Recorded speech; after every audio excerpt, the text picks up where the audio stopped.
আসসালামু আলাইকুম রহমতুল্লাহ। আমি মাহফুজুর রহমান। আমি বর্তমানে আছি আমার মহলের সামনে। এখন সময় হচ্ছে রাত 12:50। এমাত্র রুমে যাচ্ছি। তো আপনাদেরকে একটা জিনিস দেখানোর জন্য ক্যামেরাটা ওপেন করেছি। সেটা হচ্ছে যে দেখেন ভাই, রাত বাজতেছে একটা, এখনো পর্যন্ত বাহিরে রাত 1টা বাজে, বাহিরে কি পরিমাণ দুল উঠতেছে আমার ক্যামেরার সামনে দেখতেছেন। আর দেখেন লাইটের সড়ক দেখেন, এগুলো কুয়াশা না, এগুলো সালালার কুয়াশা না ভাই, এগুলো হচ্ছে ইবরি শহরের রাতের মরুভূমির বালু। কি পরিমাণ বালু যে উঠতেছে, একদম কুয়াশার মতো হয়ে কুয়াশার মতো চলে গেছে দেখছেন। এই হচ্ছে যে বর্তমানে অবস্থা আর কি ইবরি শহরের, ওমানের ইবরি শহরের বর্তমান অবস্থা দেখেন কি পরিমাণে।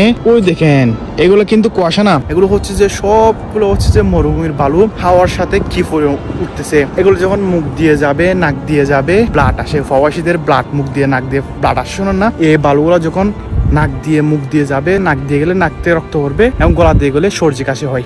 এ হচ্ছে যে সর্দি কাশি বা রক্ত পড়ার মূল কারণ। দেখছেন আমার ক্যামেরার সামনে কি পরিমাণ উঠতেছে, আমি কথা বলতে পারতেছি না দুলোর জন্য।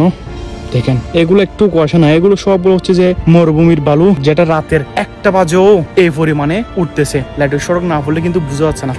তো আমরা যারা প্রবাসীরা আছি গালফ কান্ট্রিতে, তাদের জন্য দোয়া করবেন। এগুলা বোঝানোর মতো কোনো ভাষা নাই, এগুলো কষ্ট বোঝানোর মতো কোনো ভাষা নাই। তো দোয়া করবেন আমাদের জন্য। ভালো থাকবেন, সুস্থ থাকবেন। আল্লাহ হাফিজ।